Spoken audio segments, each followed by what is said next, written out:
Deals are easy, honestly. Like finding those deals that It's are not hard. subdivides like that aren't a difficult part of the business. Like you're saying, you need to put time, energy, effort into finding partners. Can you find funding partners within our community? Absolutely. You take 100 land investors, how many of them are going after $300,000 deals? 0, 1, or 2. So the competition's pretty much washed at that point. Just same strategies, hit people multiple times, follow up, be super aggressive on the phones, and close deals. Hey everyone, welcome back to the Real Estate Investing Podcast. Today's topic, we're talking about doing your first six-figure land deal. I'm your host, Ron Apke, joined again by my brother and business partner, Ron Apke. And in this episode, guys, we're going to talk about mindset, different strategies to marketing it, funding, what kind of marketing strategies in terms of how it's going to look different and the differences between, your $20,000 deals versus the six-figure deal. And we're going to dive in because one, we push this because we know a lot of people are going after these deals and we've been pushing it for a long time. It's pretty much the same process between a $100,000 deal and a $20,000. Yeah, I think this is a good episode. A lot of people are trying to go after these types of deals for sure. So I think it's going to be valuable to see not only like what's the mindset, how do you get deals funded, and then also just the strategies behind like what are the differences between these deals. I think that's a very common question, and there is some fear associated, which we can talk about with mindset for people going after these bigger deals. Yeah, I think that's a good place to start actually, because going from, you and I with our business did, sub $100,000 deals for a long, long time. And then once we had our first six-figure deal, it kind of just rose from there.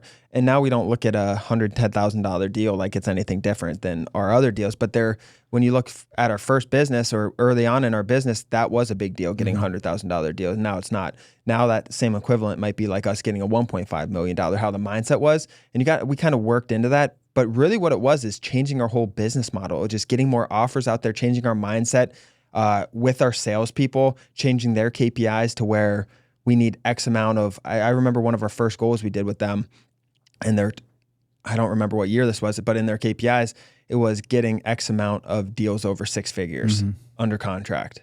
And that was one of and we just completely changed our mindset as a business of what kind of deals we go after. Yeah, I think it becomes as simple as that. Like once you start to focus on something in your business, to be transparent, we don't do deals under $100,000. Very rarely do we do under $100,000 deals. Now we don't really look at them at all. It's not a focus of our business. Just with the way we've scaled up and like time efficiency, everything like that. There are deals in the community. We saw a couple this past, was it yesterday, I guess? We saw it buy for $7,000, sell for $35,000, buy for $10,000, sell for $31,000. Yeah. Like amazing deals, huge ROIs. Great. And they do really well. And we're not saying go away from those by any means, but the mindset shift of it, sometimes it is just refocusing yourself. I think some of the mindset too, Dan, if you touch base on, like some people have $3,000, $4,000 in their bank account and they're scared to target these $100,000 deals. They're worried about the mindset of they're not going to be able to get funding, or they shouldn't be able to do these deals because they don't have the money in the bank. I think that's one thing that holds a lot of people back. Yeah. Do you think someone just starting out should attack these deals, or kind of just do as we teach, and if one comes through, great? Because I do think they can hear that on the phone. And I think the newer you are and the less experience you have, it transcribes on the phone and people feel that energy and you're less likely to get those bigger deals. Yeah, I think it matters person to person too, is if you're trying to be extremely efficient maybe with your marketing, because it might take 2 or 3 of those interested $100,000 people before you get one, because you don't know how to talk to them initially, or you have some hesitancy, or you drag your feet a little bit. Because what I see a lot of people do is they want to line up funding before they get anything under contract. So they get a $120,000 interested seller, property's worth $250,000, amazing, but they're scared to get that under contract. Gotta be confident, or fearful to get that under contract. We'll talk about that in depth, the funding side of it. For sure. But yeah, I like going after them from the start. I'm not saying going after $500,000 deals, but going for these $80,000 to $100,000 to $120,000 offer prices is and that's 50 acres. That's what a lot of 50-acre areas that we're targeting are. Yeah. Offer 120, sell for 250, something like that. It's not an abnormal number by any means, and you're not going to necessarily get those every time, your first mailer, but you're going to eventually get them.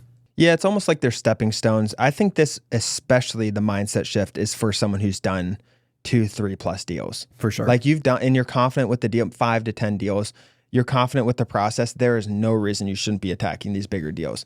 For someone with 0 deals, I understand it a little more because it's like stepping stones. It's like, okay, someone wants to go after, and we talk about this with our salespeople at Land Investing Online, when someone wants to go after a $10 million commercial project, we frame it like, okay, but to get there, what do we need to do?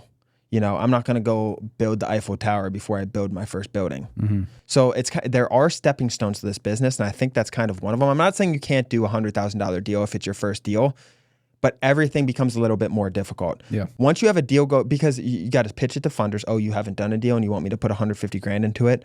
There's a couple things against you that you can overcome. But you've done 1, 2, 3+ deals and you're comfortable with the process. There is no reason you shouldn't have a mindset shift to attack these. So I just want to throw that out because I think you should sprinkle them in at first. If it's your first mailer, and go after them and be aggressive. And if you have that mindset already, great, go get it. But there are a little bit of stepping stones.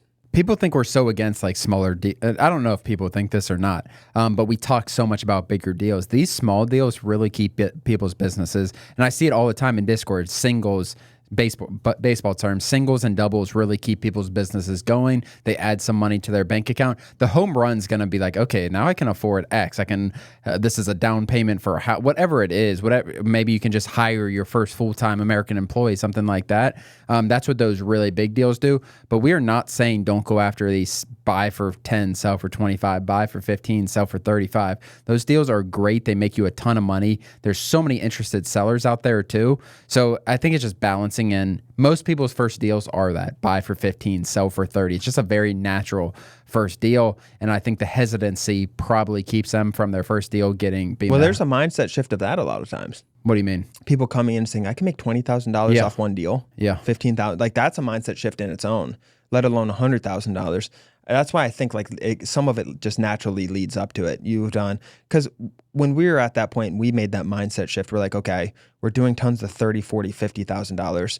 We got to step it up and get 110. And then we'd start looking at so many $100,000 to $200,000 properties. And then you kind of just keep bumping up.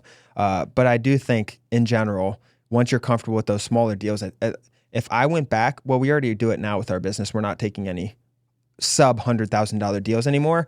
But if I went back, and this is what our brother Mike's doing, he's attacking subdivides. He has 2 subdivides that could work out now if he knew how to get funding for them, which is what we're going to talk about soon. One's a $300,000 sell for $600,000. There's no reason you shouldn't be able to get funding for that, whether it's through us or through someone else or through networking. I just know it's possible. And then another one was, I can't remember the whole details. I think he walked from it. That one was a little bit more 600, 1.1 or something. Yeah, it was 600 acres or something. 600 by 600 sell for like 1.1 though. Like there's still a really good margin in there. Yeah, and if you have a good funding partners and funding sources, you can make that money. You can make a ton of money with this type of business in those size deals. You need funding networks, and we're going to get into that. I guess it's a good time. We'll talk about marketing after then, because I do think the biggest obstacle to 6-figure deals is funding. We look at pillars in this business, and we put all of our time, efforts into marketing for the most part, in negotiation and sales. You send out marketing, text, you get your leads, and then you negotiate. That's where most of it goes. And then you have some on the disposition side and title, right? It needs to go through title, it needs to go through disposition, and you got to sell it, right? But that's like 10% of energy. Everything's on that side of acquiring. And when you start, it's easy to get funding for a $20,000 deal. I could, off the top of my head, list 100 people that would fund that $20,000 deals. You add another 0 there and you make that $200,000. That 100 people goes to 0 or 1 or 2, maybe even 0.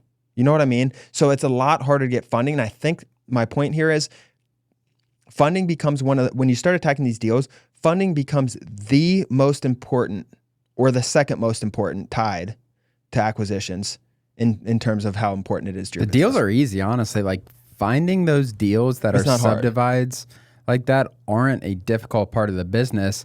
And maybe you got to work backward. Like you're saying, you need to put time, energy, effort into finding partners. Can you find funding partners within our community? Absolutely. Land funders are typically going to be a little more expensive. I know if you're coming to us, like we're going to be more expensive than a typical bank. Like house flippers do it all the time. They have a $500,000 purchase price with whatever, is it ARV? Is that what's called?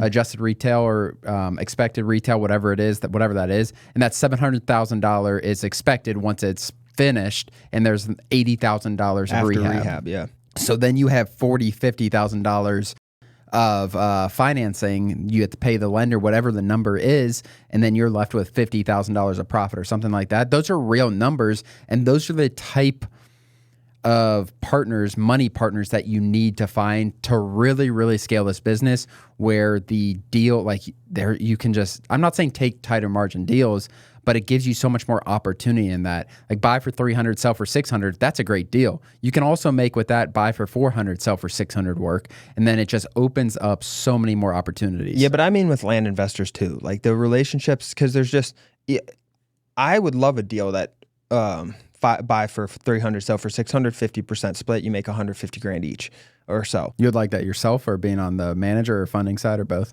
Both. But I was talking about if I'm in the manager, the person who found the deal.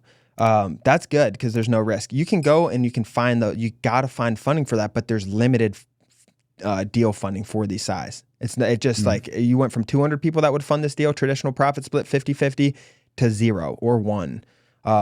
And that's where I think it gets tough is I agree that you need banking relationships, look in all options. The problem with banks a lot of times, and you need to find a private investment group to or someone who pools everyone's money together and kind of places it. You got to find someone who's going to work with you privately.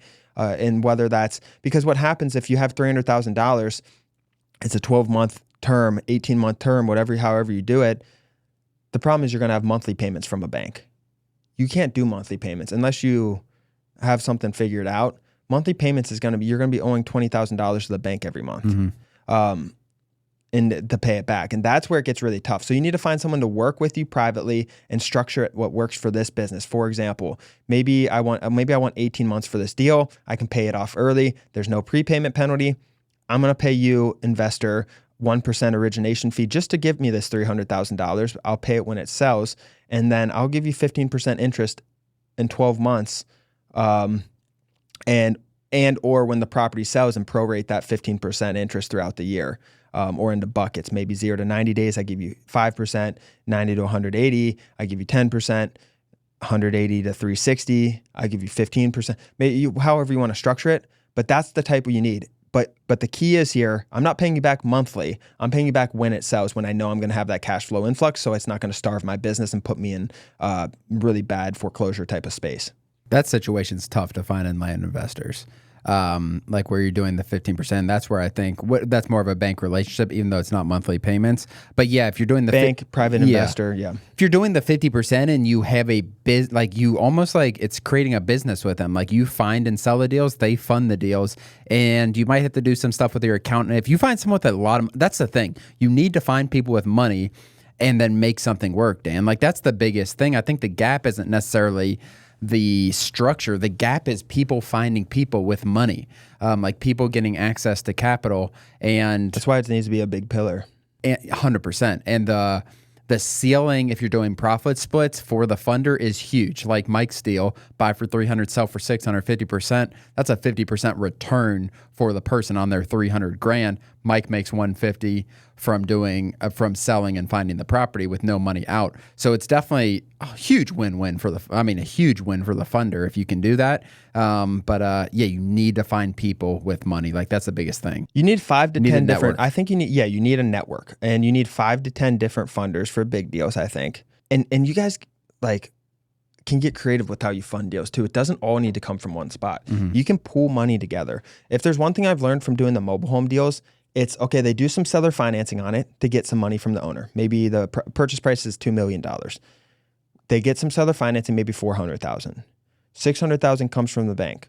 $500,000 they're using cash from us. Mm-hmm. The other $500,000 they're using from another spot. And they're pooling all this money together. It doesn't need to be, hey, can you fund all this deal? It can be a combination of some. Maybe you have a $600,000 deal. You get deal funding for $200,000. You go to a bank, you get $200,000 deal funding, and then and it's in your projections, and then you can plan this out, and you know what the retail value is, you know roughly how long it's going to take. You can really plan this out and make sure you're still going to win on top. That's what real estate investing is in general. There's projections here. You just need to get creative with how you go about it. Yeah, I think people with this kind of stuff and land investors, and maybe some of it comes from us, like get too nonchalant with the funding. Like you got to get creative. You probably got to talk to some lawyers as far as making sure, like so when you're talking about $500,000 deals, work with those type of people. Yeah, make sure stuff's structured correctly and all that stuff. And yeah, I mean, you got learning from people like that, syndication people, but it can be a partnership, like where you have multiple people, like it is an LLC of LLCs formed. It's a very normal thing. That's where I would start.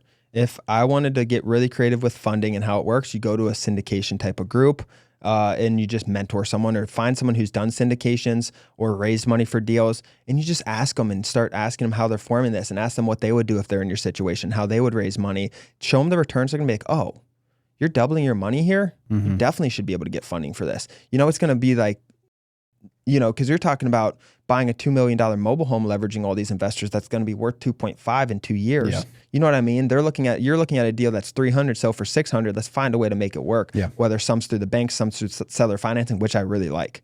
Seller financing, just pay it off when it sells potentially to reduce some of the debt. And you just get money from different spots. But that's what I told Mike in Discord the other day.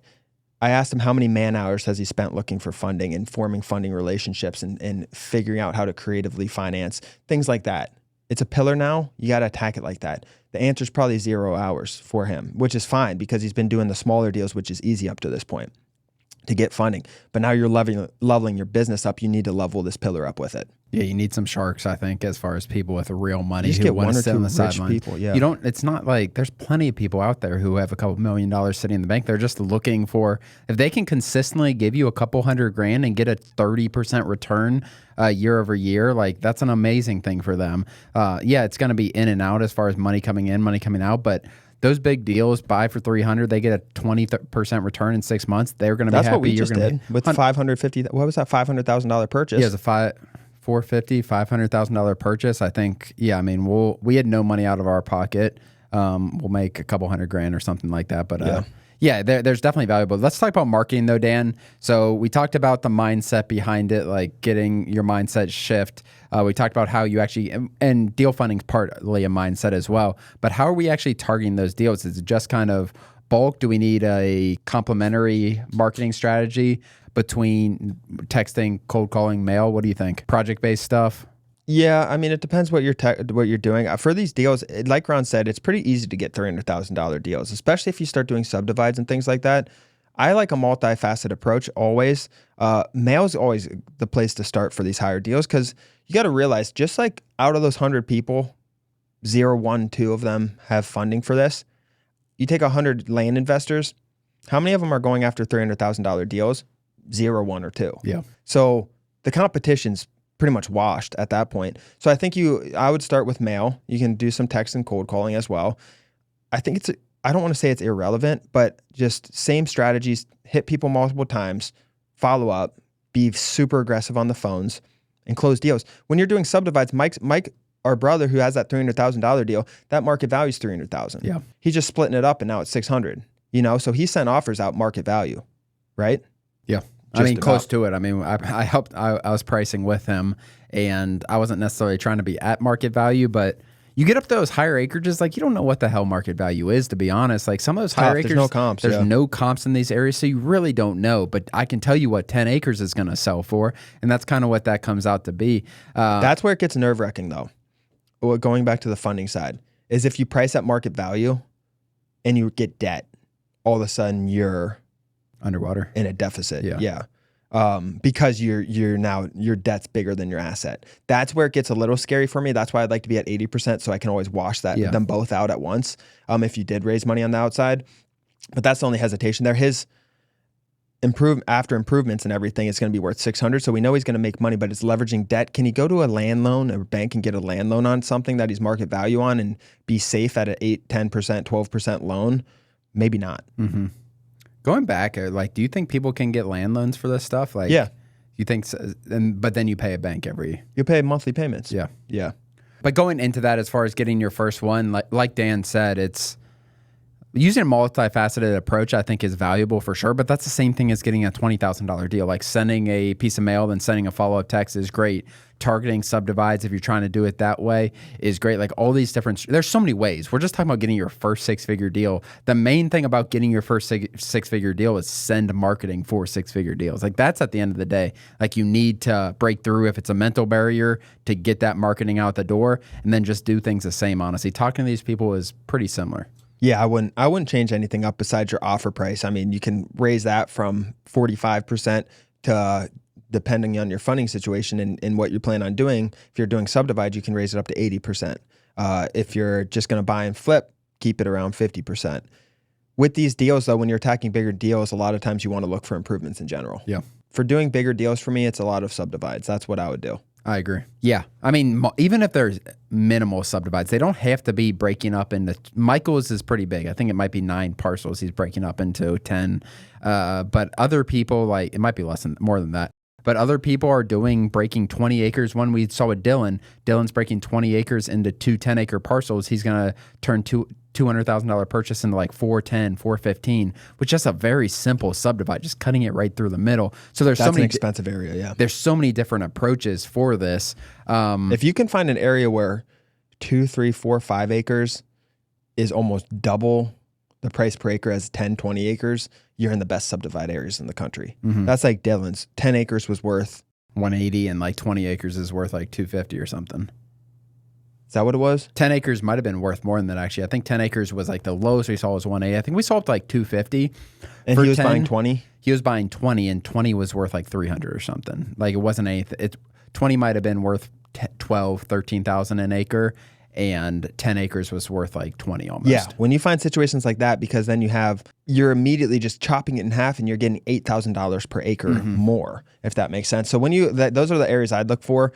He's in very expensive areas in general, which is really cool to see it's working like that. But when I'm thinking of these bigger deals, 6-figure deals, the first place I look at is subdivide. I don't like buying a big property and flipping it 300, 600. There's no value add there. You can do it for sure, and you're going to get those opportunities. But the subdivide play is just so nice. You're going to get those all day long. And like you said, chop it up 2, 3, 4 times. You don't need to chop it up 20 times that makes it a bigger project. Yeah, just all that stuff does is give you the opportunity to offer a little more. It gives you more potential sellers out there.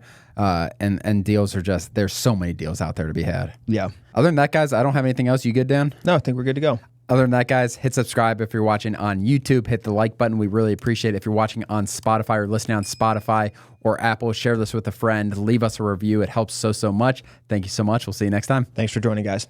As always, thank you for joining. Please do us a huge favor and like and subscribe our YouTube channel and share this with a friend. It really means the world to Ron and I, but more importantly, it could help change the life of someone else.